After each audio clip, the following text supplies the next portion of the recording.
Hey, what's going on YouTube? This is your boy Jamari4 here once again, and I'm here to do a birthday shout out for one of my good Judies from YouTube, one of my best friends, Scotty, Mr. Still Standing. Hey sis, how you doing? Wishing him a happy birthday. Me and Scotty have been close for almost 6 years now. I think we first encountered each other on YouTube through Love and Hip Hop, I want to say Atlanta Season 1. I really feel like it was Love and Hip Hop Atlanta Season 1. I first started watching him. That's when I first started doing Love and Hip Hop reviews on my own channel. And we have definitely grown close. He's like a brother to me.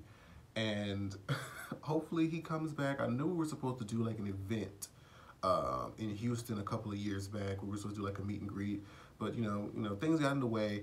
But I hope we can definitely schedule something together. We can build our friends, bring our fans together and come and celebrate with you guys. We have so many stories to tell y'all of just the shade that we've had when we get together. It is so much fun. You know I love you, Scotty. You know I can't wait to see you again. Even though I've moved, if you ever come out to LA or if I can, come out and visit you whenever I get the chance, I would definitely do so. But anyways, happy birthday. Hope you have a great one. Bye-bye.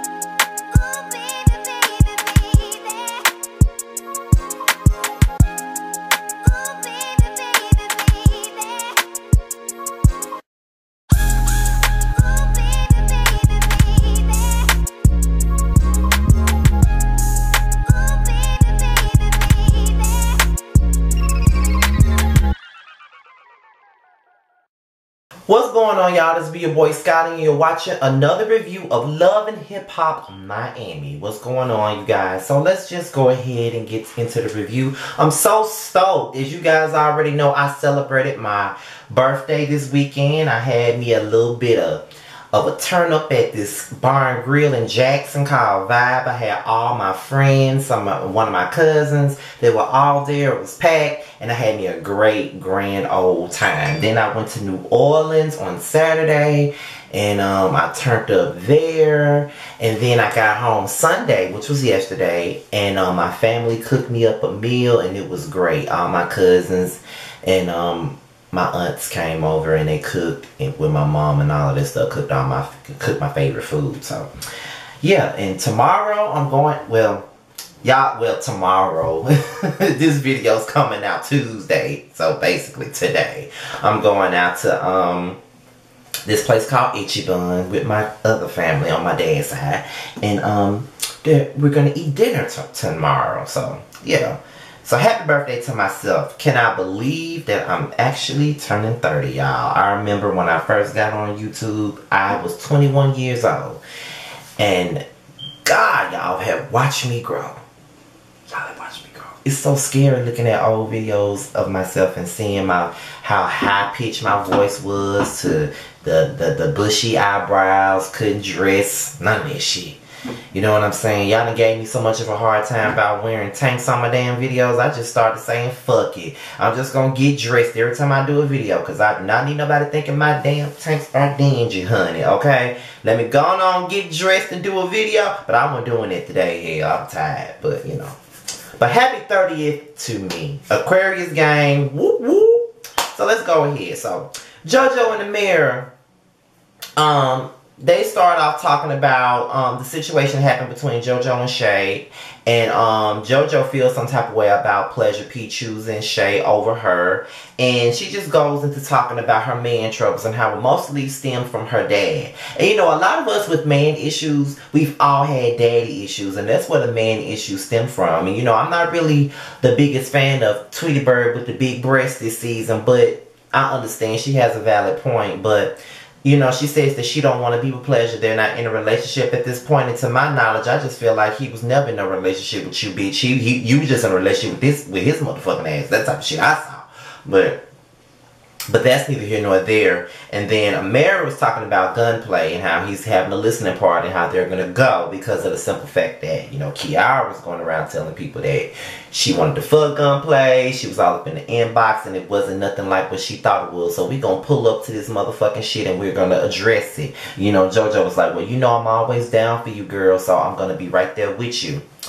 So Kiara, her mama, and her sister, they are all beautiful women, and they all got their ass, okay? They are all stacked, okay? And they came together, and they were just basically talking about Kiara's relationship with Gunplay. And you know, they feel like she's too good for Gunplay. They feel like Gunplay is giving her more grief than good. And in my opinion, it's kind of true. He got alcohol issues, the cheating, the drug issues. She has put up with a lot of his shit that most women would never put up with. And you know, the family, you know, they just feel like she needs to do better. But at the same time, they feel like he does love her, but the situation could be a tad bit toxic potentially. But they're all going to agree to meet up with Gunplay and see what he's about, because Gunplay wants to see them again, and you know. Okay, so. But I do like her family. You could tell they are all from Chicago, honey. That's all I hear, Chicago. So we get into Jessie Woo. She sits down with Trina, and she was basically asking Trina all the questions about the business aspect of the music industry. And she said, you know, a lot of producers be wanting me to sleep with them and I'm not with it. And Trina was like, yeah, you're right. The look on Trina's face is like, bitch, I done fucked all my damn producers, girl. I can't tell you shit. But if you want to not fuck them, girl, do what you do. But I fucked all my producers. That's what the fuck it looked like Trina was saying in the back of her mind. I know I'm not the only one who thought that. But anyway, so she was basically going into this story saying that a producer in the music industry pretty much raped her. Her friend set her up. They went to this party, and there was this room with a lot of men in it, and her friend left her there for her to get raped. And I thought that was like some fucked up shit. It was a sad story. And, you know, I'm not the biggest fan of Jessie Woo at this point, but the way that she described it, how vividly it was, and how fucked up it was, girl, that was some terrible shit. And I don't see how you came through, but girl, you came through, and you came from the dark spot. You know what I mean? Like, you came through. And it was a fucked up situation, but girl, it is what it is. You know what I'm saying? So, at the end of the day, kudos to you, Jessie Woo, for even sharing your story. You didn't even have to, but you did. You know what I mean? So, I'm glad that Trina was a sounding person for her. Like, she sat there and she listened, and she gave her the best advice. And that's all a person sometimes really needs, is some good advice. You know what I'm saying? So kudos to Trina for that. She was real gentle with Jessie Woo, and that's all the fuck she needed, was somebody to be gentle with her. Joy. She's trying to get a storefront. She's trying to get her business together. And she meets up with her brother and her business attorney. And basically at this point, Joy got to get the fuck away from Trick, you know, financially, you know, marital-wise. Because if she doesn't, he's going to take a big chunk of what she earns. And as of right now, because she's intertwined with him, she can't get shit because of the credit situation. Trick has, you know, filed for bankruptcy. He's done this, he's done that. And it's not looking good for her. So her best bet is to get that divorce and get separated from that situation in order for her to get what she needs to get. And you know, Joy been trying to get rid of Trick for the longest time. You know what I mean? But girl, you better get rid of his ass, because Turd Face is holding you down. And you need to know that. And, you know, let that shit go, baby. So Trina, she meets with the lady from Me Too. I think her name is Tarana Burks, I think that's her name. And Trina was talking about her music career and all of that stuff. And then she turns around and she goes into her conversation about how her brother was killed. And you know how this music industry is toxic, especially for women. And women don't have much protection in this industry.